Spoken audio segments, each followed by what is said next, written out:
just got something to eat, and I'll be around for you in about 20 minutes or something. Alright, what are you doing? Alright, that one. Alright, okay. Right, I'll see you in about 20 minutes, pal, yeah? Alright, see you, bye.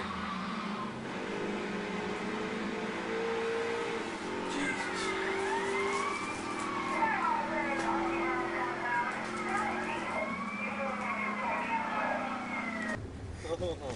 Eric, what Eric's sister? Hey baby, what's happening?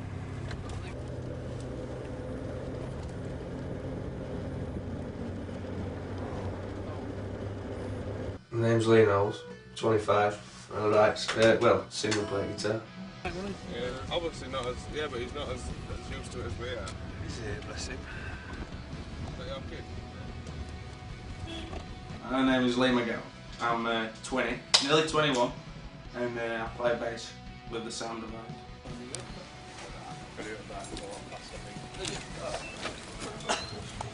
Right, my name is John, 26-year-old, and I'm the drummer. I could not even walk in a straight line.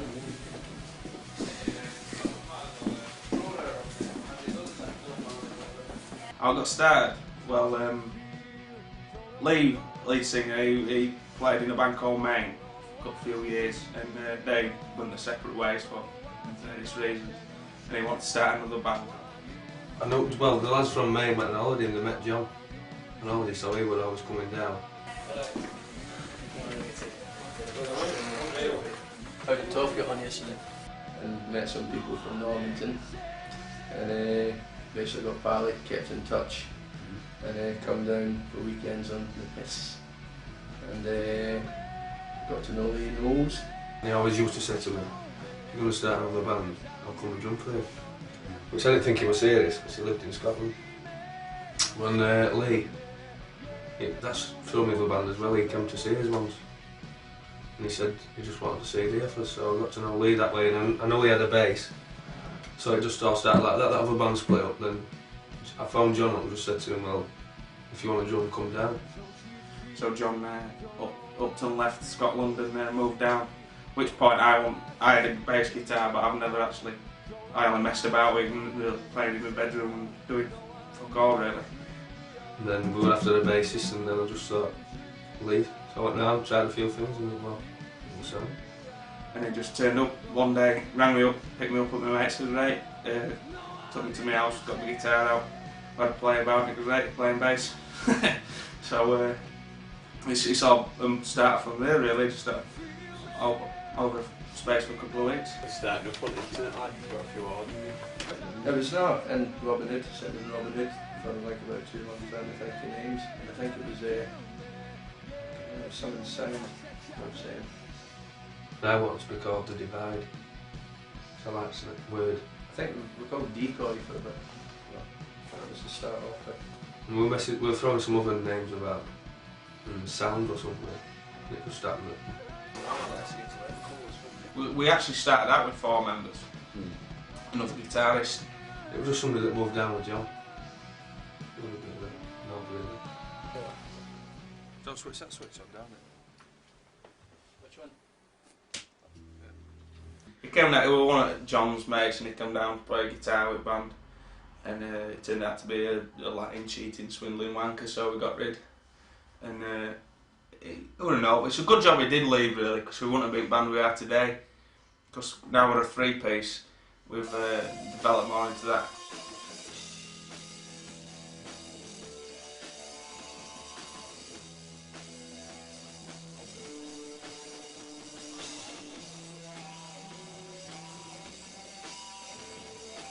I mean, Lee was up for shit on guitar anyway. He's been doing it a lot longer than me and John. Cause he's been in like 3 years some bands or something.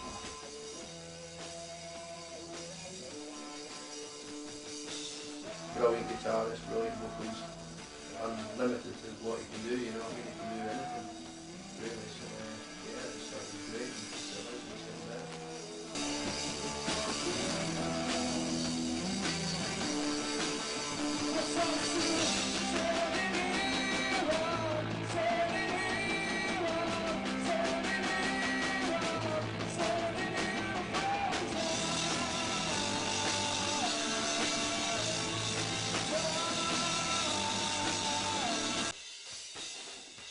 John's just great for the performance because he just loves it. He loves the attention, so he soaks it up straight away. And he's just good to watch as well because he wears fucking big flailing hands. And Lee just come on leaps and bounds, playing bass for not even 2 years, and he's playing things that people couldn't learn in 5 years, you know what I mean? So yeah, take my hat off to him, he's really progressed. I'd say he hasn't been playing long, about a year, but a really quick learner, picked it up instantly. He's a natural, do you know what I mean? He couldn't do what he could do now if he wanted a natural. He plays more than most bass, he plays more than most lead guitar and stuff. On bass, you know what I mean? He's busy all the time. That's what we need, is being a free piece, so it's fantastic, yeah. He's going to say this, and I shouldn't be saying stuff like this. He's a right wanker. He is. He's above wankers. Still a wanker, but... He's a wanker. Sound, like, it won't sound the same way out of them two. John's one of the best drummers I've ever seen. I've seen a lot of bands, I'm talking about signed bands as well. Fantastic. You wouldn't be able to be a free piece without either of them. They're both built song. You know what I mean? Brilliant. Without getting into technical, he's always his rolls, and he never plays a simple beat. You know what I mean? Which is sometimes you have to tie him down, tie his hand down. He's like, just need to do something simple because he's that busy. But yeah, they're both brilliant.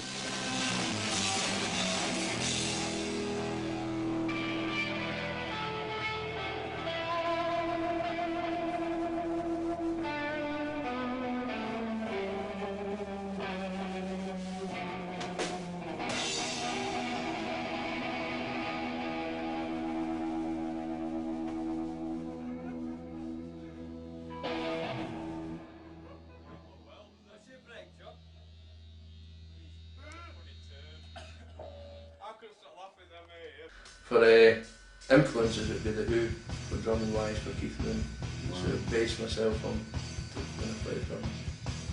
I mean, John is like ultimate Doors fan and Who fan, and he's just crazy drummer, you know what I mean, 100 mile an hour drummer. Lee's just like into it, like from used to like dance music and then rock and heavier stuff, and he's like Coldplay and shit like that, and I'm punk metal and stuff, and we've kind of got this happy medium with everything in between, and it's all come across really nicely.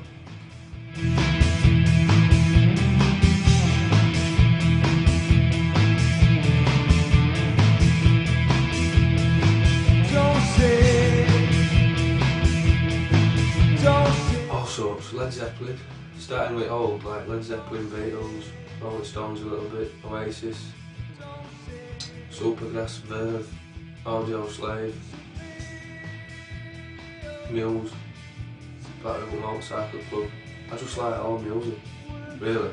Any guitar music I like, it's not that I've really got a favourite band, because I listen to all that I like, do you know what I mean? I think every possible tune, even music I don't like, has influenced me in some sort of way. Even pop music, I hate pop music, but it is when we're out in van all day listening to pop music on radio, because there's not else to listen to. You tend to fill it out all good stuff, and a lot of good melodies and good tunes coming out there. Well, I've also liked music. I mean, I was brought up on Stranglers. My dad's a massive Stranglers fan, and I love John Jack Bennell, my bass is fucking shit up, big all in heavy bass and that. I've also been into music, like I say, I was going bands, me and Lee used to go watch bands all the time, and it's just a cool thing, and it just appealed to me. Good, nice. It's nice to be able to create something, you know what I mean? I mean, pretty much everything else I do, useless like.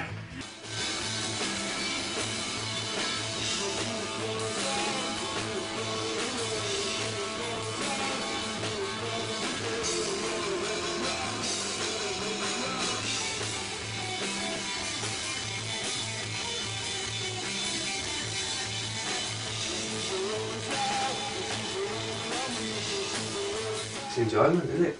I was doing it. I was doing out to do with music. Normality, like, boring, isn't it? Getting up 6, 7 o'clock in the morning, going to work, coming home, having tea, going to bed, doing that for 60 years and dying.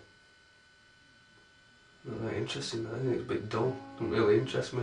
I'd rather be in a band and then get up and play music. Even though if I did work all my life, I'd still play music.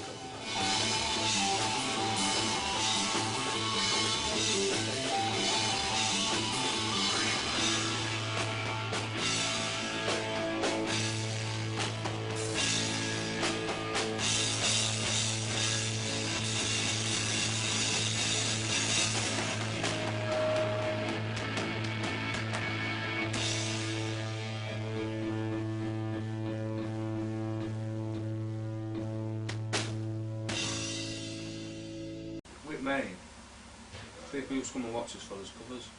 So we used to play covers and shit like that, and everybody used to shout for covers. There's people come and we don't play no covers and people come and watch us for his own songs, which is far more gratifying when people are coming and singing your own fucking tunes and saying, fucking awesome, instead of saying, oh, that Oasis song you did was fantastic. You know what I mean? When somebody's coming and actually singing your songs back to you. It's just a fucking arse. It's just like banging your head against a fucking brick wall most of the time. I suppose that's why a lot of bands crack in, isn't it? Fucking play a couple of local gigs and they'll think, fuck this man, it's too much like hard work this. It does take a lot of commitment with a band. I mean, we practice 3 times a week, 3 hours, plus the money. I mean, it costs a lot. You could. Well, obviously we pay. You've got it's constant expense. You're paying for this practice, you're paying for strings, you're paying for equipment, you're paying for batteries, you're paying for leads. No, it's dear. It's expensive. I mean, you're talking about every time you're going into the studio paying £8 each, and we were doing it 3 times a week. And then you're talking about petrol money to and fro. And you're talking about having to buy strings, you know what I mean, for me drumsticks, drum skins that I broke the other day there at the cockpit. And it just all mounts up. You're probably talking about £200–300 a month just on the band alone, for doing things for the band. So.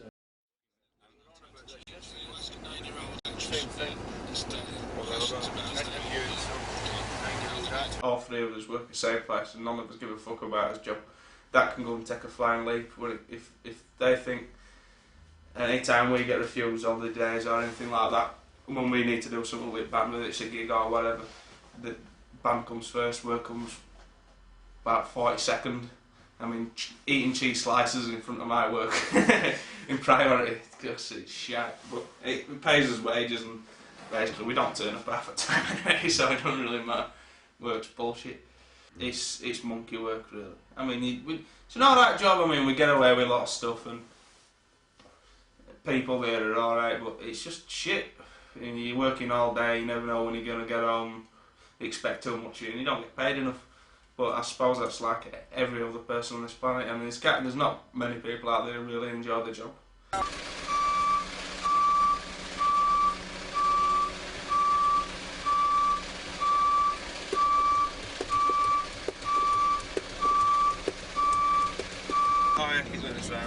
Yes, we are finished for the day, and it's good because we need to fuck off home. But when it started off, I didn't have any expectations. I didn't, because I've been in, like I said, I've been in bands before, so I didn't expect that.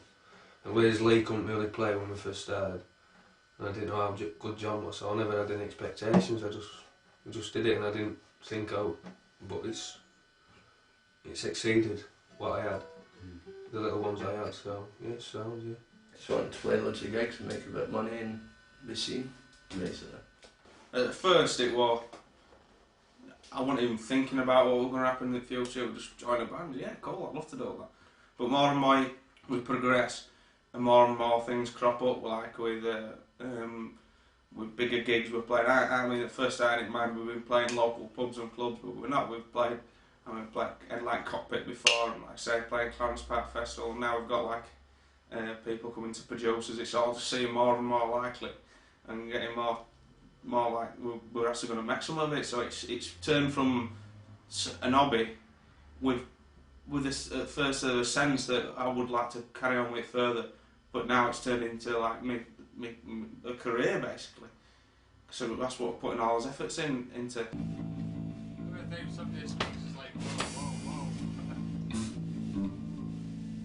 Starting, I could play absolutely fuck all. I could do one Stranglers riff, Peaches.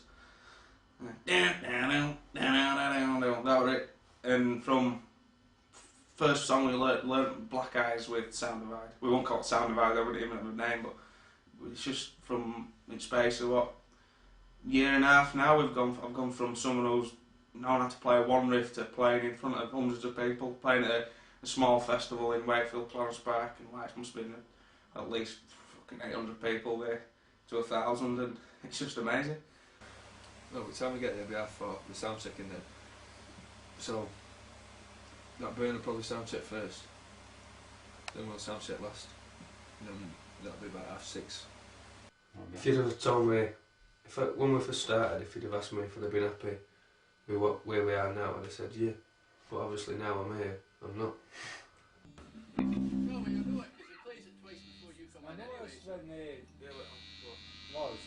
Well, yeah, I mean, our first gig was in the cockpit in front of like 200 odd people, so I didn't expect to be playing a first gig there. I thought it'd be in a little pub in front of maybe 20, 30 people, but it was a pretty big gig, so that developed pretty fast, yeah.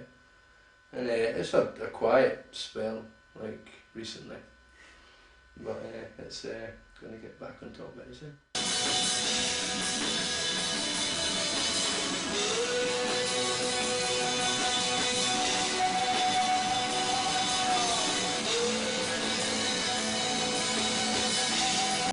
I'd love it for us to be playing massive stadiums with thousands of people screaming and being a multi-millionaire, but you've got to hope for the smaller things first to take the next step. So I'd be happy at the moment getting a small label to sign us up and so just go on tour, supporting people wherever, earning enough to survive, but living the lifestyle.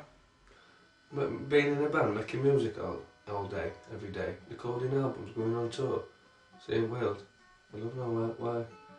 That's a good reason I want that, isn't it? Chopper? Yeah, right. We've done 51, so we've got 2 left. Yeah, as far if everybody turns up. Are you counting? You know what I mean?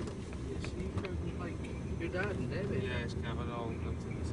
With that cake included all the shit. Alright, matey.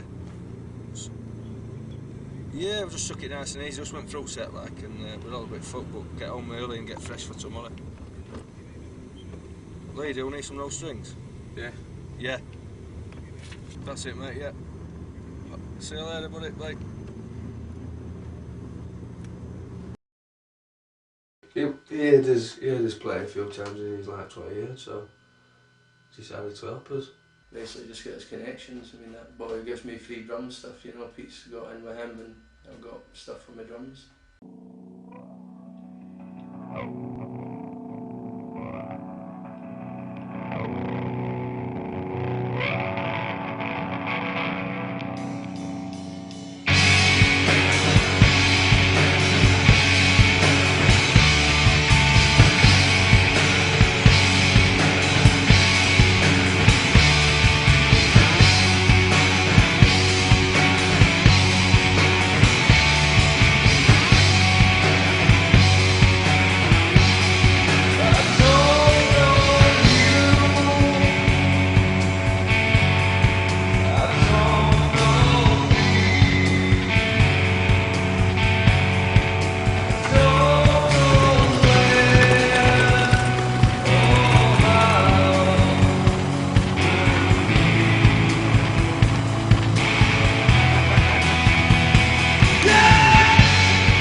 I'm looking forward to playing. It's just the waiting about before that does mine. I can't do it without the waiting about.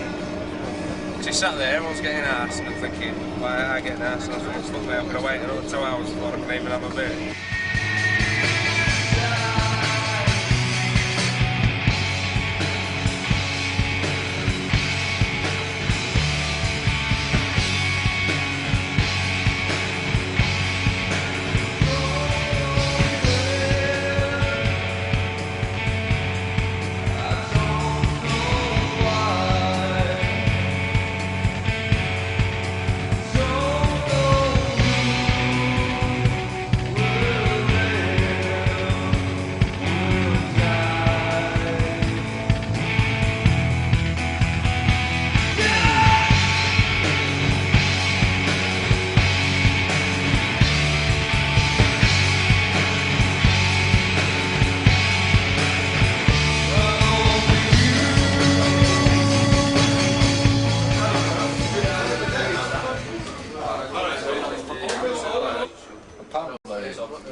What do you want for your beer? To the bar staff.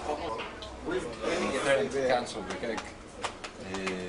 Fuck you, But look at you. teach them You're then right, now or what? and talking it Are you over. gonna fucking smack me? Never seems to be. Do you want to get out? Hey, outside? just do it. When I'm angry, I play better. Well, when we got there, Lee went up to lead singer of Burn, which is a lass. We were asking him if we had a rider, because he didn't have no money, didn't we? And he wanted a rider, and she said no, so I think he just told her to do one. I think she moaned to the manager, and I think that's what it might be. But apparently said we were very arrogant, all his fans and everything. Which I don't think anybody did up you. Oh, Bango, what the fuck's going on? What's going on your underscore? Fuck off. That guy just naturally antagonised me. This fucking bastard in here. Now listen to me. There was something office there because there's 2 or 3 people wanting to hear a bit of lip. And they're really concerned about band playing it, people were fetching in. And now to get extra doormen, and they ain't scared that our crowd is going to kick off. And I said, no chance. But they're really concerned. Oh, where they got that idea? Because somebody's wounded him when it was shut and got a bit lippy with staff behind the notes of the wheel with Jess.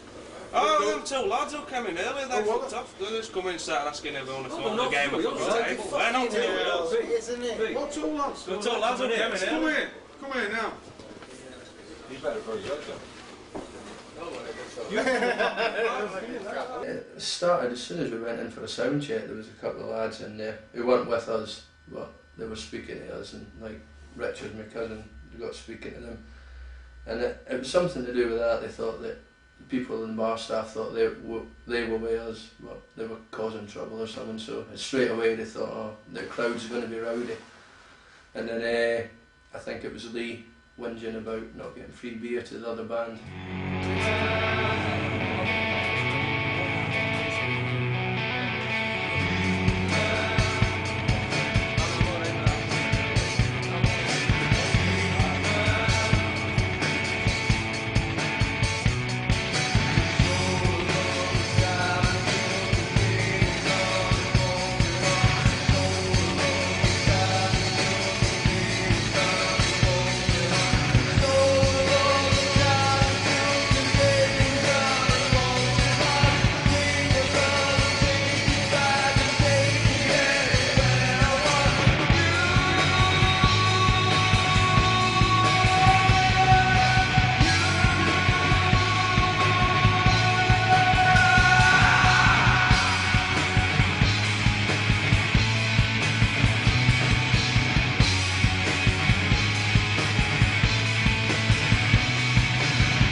Good evening.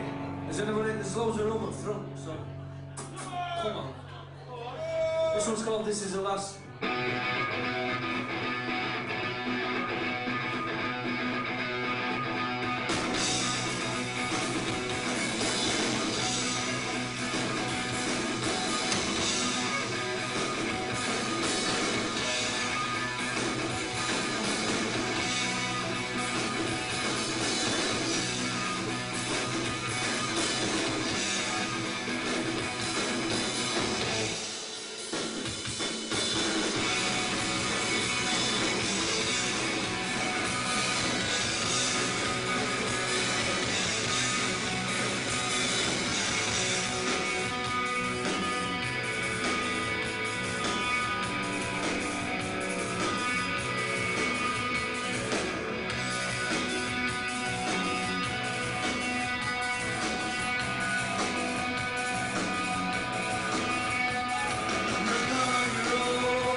Burn or something they were called. So I think they were a bit in with the people there, and they just didn't want us to play again. They just said we were arrogant up our own arses. I don't know, because I went on stage at the time, but apparently he said we were very arrogant.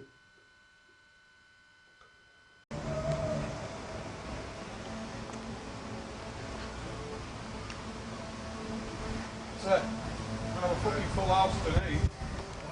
Well, the old goes in there, there's three of them, mate. All right, cheers. That's alright. Yeah. This is my man Gareth. Oh, mate, pleased to meet you. How you doing? You alright? Yeah, not bad, are you? Yeah, not too bad. Just warming for a sec now. I'll get them to start a sec, Nah, just a little bit tonight, you know what I mean? They don't do any Christmas. He plays bass in a band called Newsmaster Sounds, but he also works, I think we've got him and his mates got their own production company, and he's gone, I've met him a few times when I used to work Wardrobe. I can't remember but I have met him, and my dad knows him quite well through Wardrobe, and my dad told him about the band, and he's been interested in picking up some rock and roll stuff for the production company. And we've met once or twice. He's come to listen to it, and first time he did, he really enjoyed it.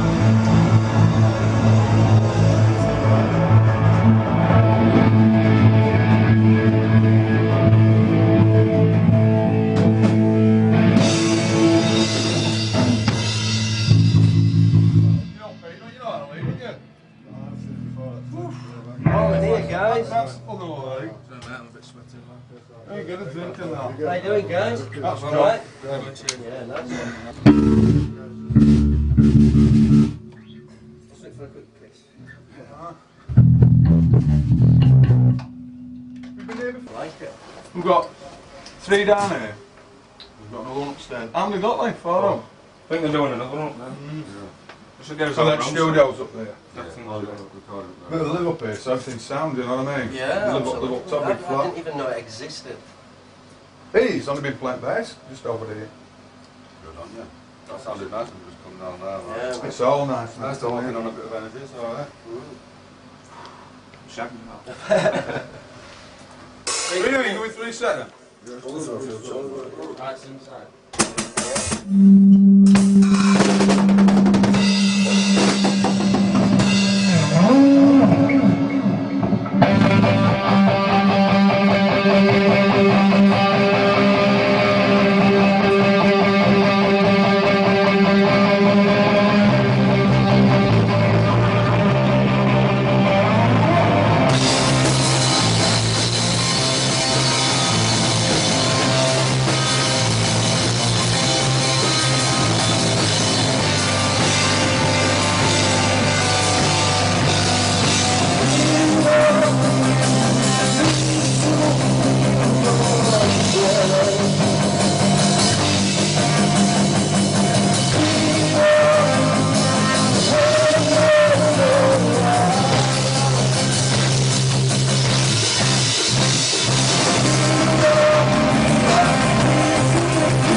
Could have a few, 2 or 3 more. Yeah, or whatever. You don't have to play full songs, just any version to do 4 minutes worth. You can do it, man. Easy. We've got lots to play with there. You know? Well, but one of the things containing it, man, and making it sound fucking righteous and high. Trapper man stands as good a chance as anybody else. Starts to do. You know what I mean? But You know like what? you said, they're at the right stage now where you do right to focus them on a single man. Yeah. I want to focus on one thing, get do the damage. and Well, you know, I just want to see how you can do it. You know, if you want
There's not really a leader. I mean, Nozza writes all the songs, but we're all equal pretty much. We don't do a decision without consulting with the other two.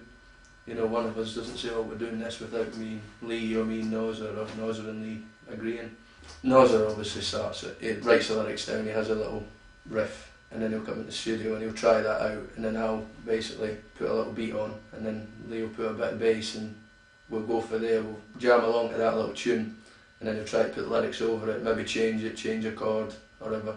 I'll change the drum beat, just try for hours and hours, however long it takes, and then structure it down for verse to chorus, and then just put it all into one.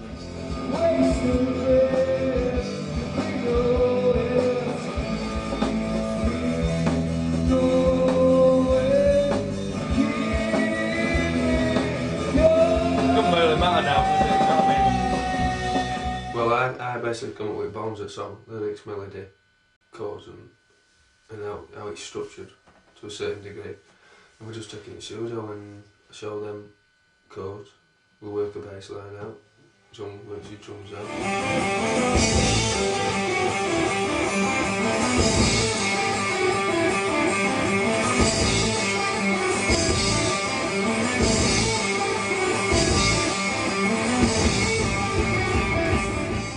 We all have input on each other's instruments as well, you know what I mean? We all say, might you try this, might you try that, on everybody. It's just a joint thing.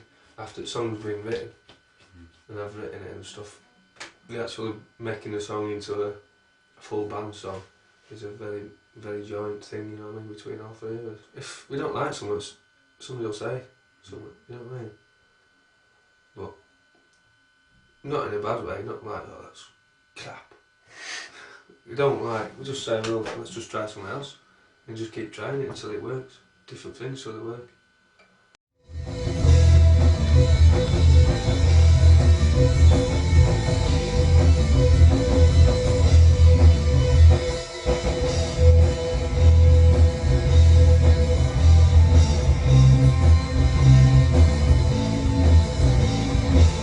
What happened was we recorded just all of the songs basically on one CD, all in one. No, we didn't mix it at all. Just all like a few mics, record it all down, just as a basic example of what us tunes, and he's listened to them, picked up which he likes out best, because it's not going to be the same as that Inside is now. It's getting rearranged, it's getting swapped about, it'll be different, but the same song, all the same parts in it, but in different places and weird. And it's getting changed basically. Yeah, he's wanted to work with us and do some producing other songs. He's come in the studio, he liked what he heard, and then he come in and it made us change a bit of our songs, which we were a bit dubious about, because we don't want to make our songs into his songs, you know what I mean? We want them to be ours, but obviously produced by him. So I think we're hoping to be working with him within the next month. So. There's a few gone. Yeah, bass players like really sort out quite a few or something. Yeah, he's supposed to be going. I never fucking said this, you know, I turned up at your bass player's fucking house the other day. Yeah, I know. I went wrong, wrong house, wrong address, wrong fucking road. Knocked on door, alright. Walked in, started talking, got there. Oh, where do you want your telly then, mate? He went, what telly? I'm delivering the telly to you. He went, no, you're not. What address is this? Small world, ain't it? You're a lad. They're interested in pursuing more, because a lot of stuff they've been doing is hip hop and stuff like that. They've got a few rock bands and rock and roll bands coming through to them now, and they're interested in pursuing that and getting a good single out there. I mean, it's helping to promote us, but it's helping to promote them as well. But he's a really nice bloke, and you can tell when someone's in it for their own good, and you can tell when someone's genuine, and he seems like a genuine dude. Like, he sort of pushes it in the right direction. I mean, that's his best link at the minute. So he's also at No Master Sound. He's like you know the band's band. They get invited every year to play for stage, like after shows, shows. Yeah. And he's just done Glastonbury backstage at Apex for All Stars and everything. But they're known. They do tour New York and everything. They're known all over the fucking world. You know what I mean? He says, but he's also got loads of access to A&R people. They're very well known. They get a lot of work from all over the country. So taking that into consideration, I said, Pete, will you come down and have a little listen? And he fetched this guy who's into rock music and he's their desk man. So I fetched him down on the edge of the fucking seats. I'm like, fucking hell, man. Whoa, they're like this. And listen to those stuff. They were saying, I can fucking do something with this. And he phoned me up next day. Well, I talked to him next day. He says, thank you for inviting me down. They're really impressed. They want to do something. If somebody's got that enthusiasm, I thought, hey, just a minute. He says, look, get me a straight recording. The process after that is to give him that recording, just so he can think what he can do with it. He can really open a few doors for us, right? If he don't, we go back to square one, we start producing from here and we start doing what we think. But I think they need a lot of advice. I think they do. I reckon the band that we are now, if we got our music produced but not arranged, all our songs now, I'd say definitely, I'd buy that album anyway. I think that, no, honestly, I mean, I'm kind of, but I'm biased, you see. But I really do think our music's good enough. That's why I moved down here for the band, you know what I mean? If I didn't have the band, then I'd be bored.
aspects, yeah.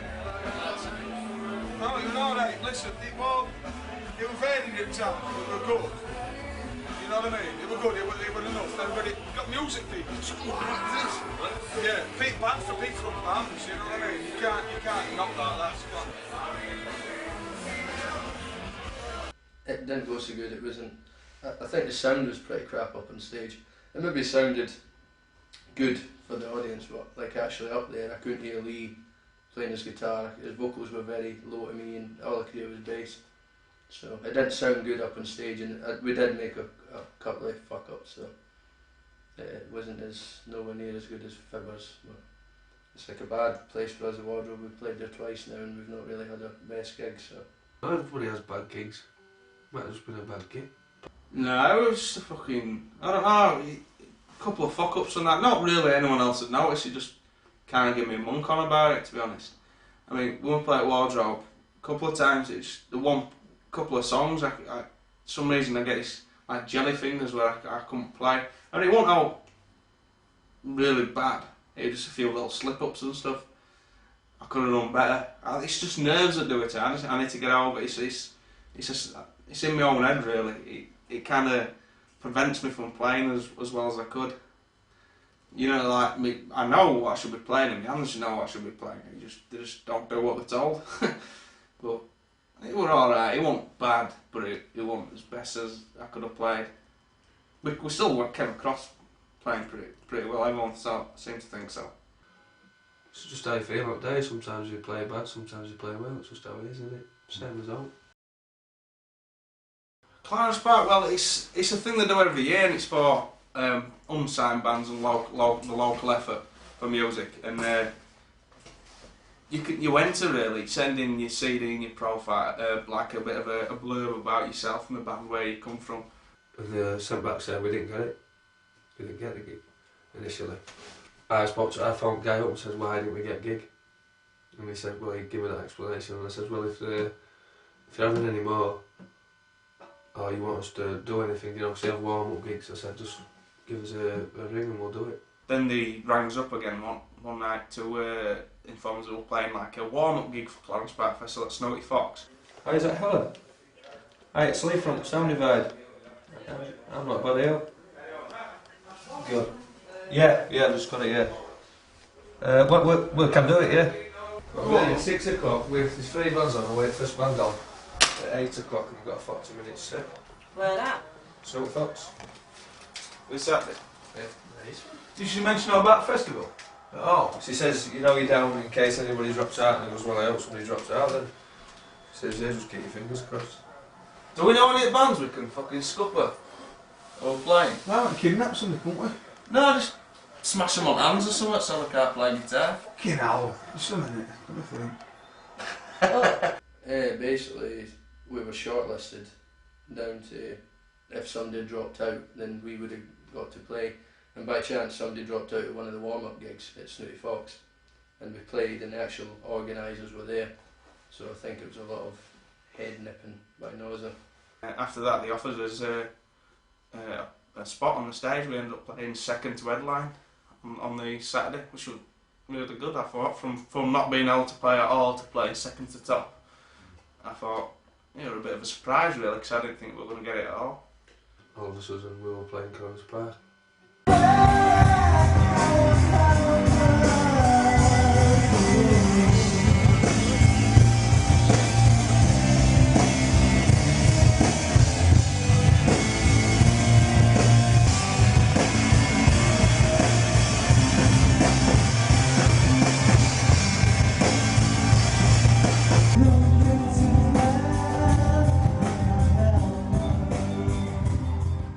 I always get nervous before I gig.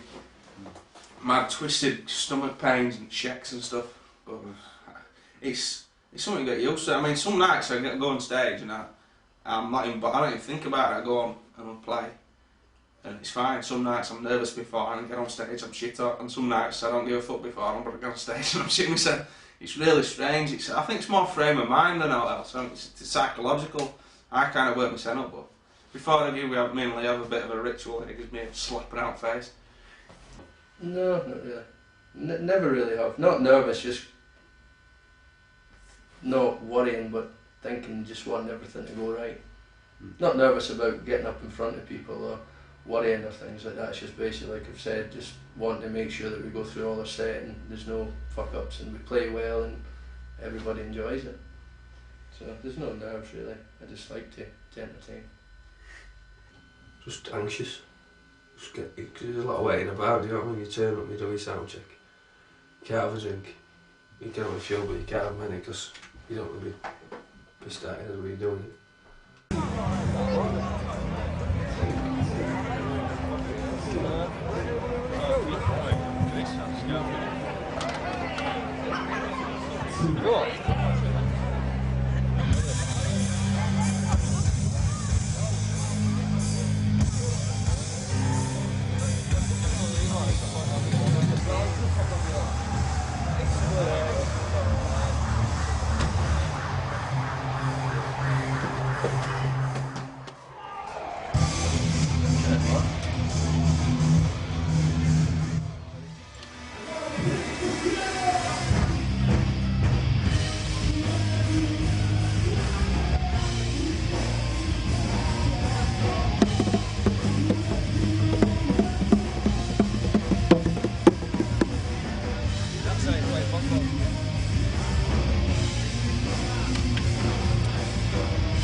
Cheers.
The gig itself went, I thought, fantastic. I mean, we played like the main stage is facing a massive hill and everyone was pretty much sat on the hill. A couple of bands we saw one before us, we had a decent crowd in front, but everyone pretty much stayed on the hill. But when we got up and played, I mean, it sounds like we're blowing his own trumpet here, but he did bring a lot.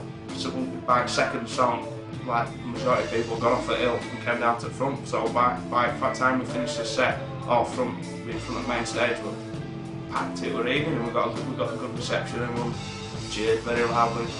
It wasn't just our crowd, but we brought in a lot, majority strangers. So we went down pretty well, I thought.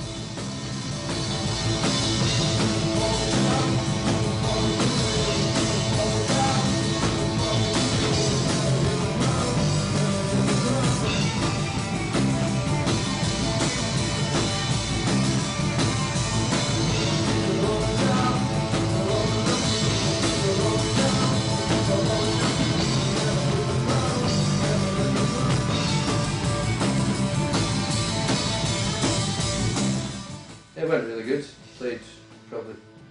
Played just as good as we did in Feb. Was probably one of our best gigs. We got a good response anyway for the crowd as well, and got a slight response in the paper saying that we've come on leaps and bounds and to watch out for us. So it was all in all quite good.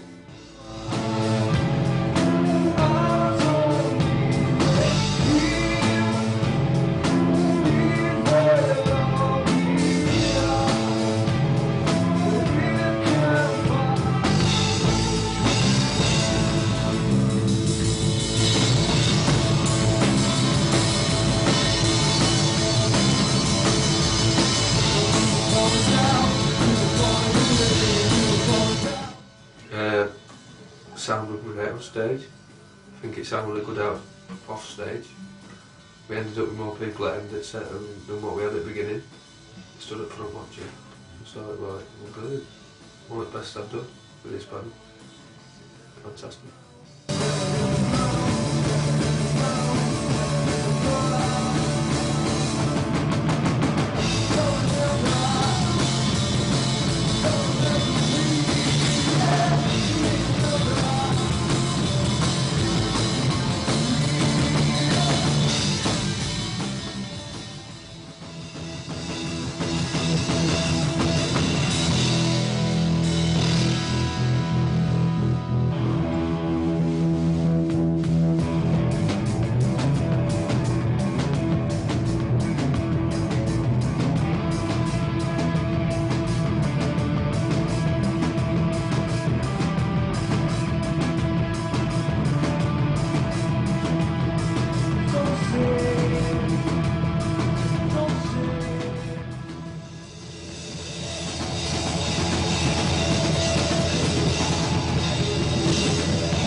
And get a bit carried away there at end, John boy.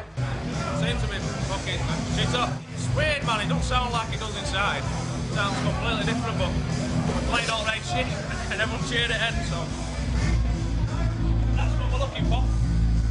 We're alright, mate. Enjoyed it, yeah. I don't see myself doing that in a year's time, not like a festival in front of all those people on a hill on a big stage, things like that. I don't think that would maybe happen in the first year unless we really moved fast, but... It's therapy, mate. The songs are right, it's just... if I didn't write songs, there'd be too much inside me, I'd probably just blow up. It's just songs, it's things that you normally won't say, would it? Yeah. In everyday conversation, you can put it to music and then get it off your chest. But you can be realistic if you push it hard enough and dedicate yourself to what you want to do, and then yeah, anything can be possible. Well, I don't see there's any reason why we won't get signed, but I don't see there's any reason why we should. I think we ain't good enough. It's just, it all depends on luck. being at the right place at the right time. You've got to keep the momentum, you've got to build up, you've got to snowball. You can't just stay at one. You've just got to keep getting bigger and better. And if we can keep doing that, I don't think you can wait for the dream to happen. You've got to sort of try and make it happen, haven't you? And that's what we're trying to do. And if it doesn't happen, we've tried, haven't we? It's better to know you're not good enough than to live thinking you might have been good enough. I couldn't live with not being good enough. I couldn't live with wondering whether we were or not.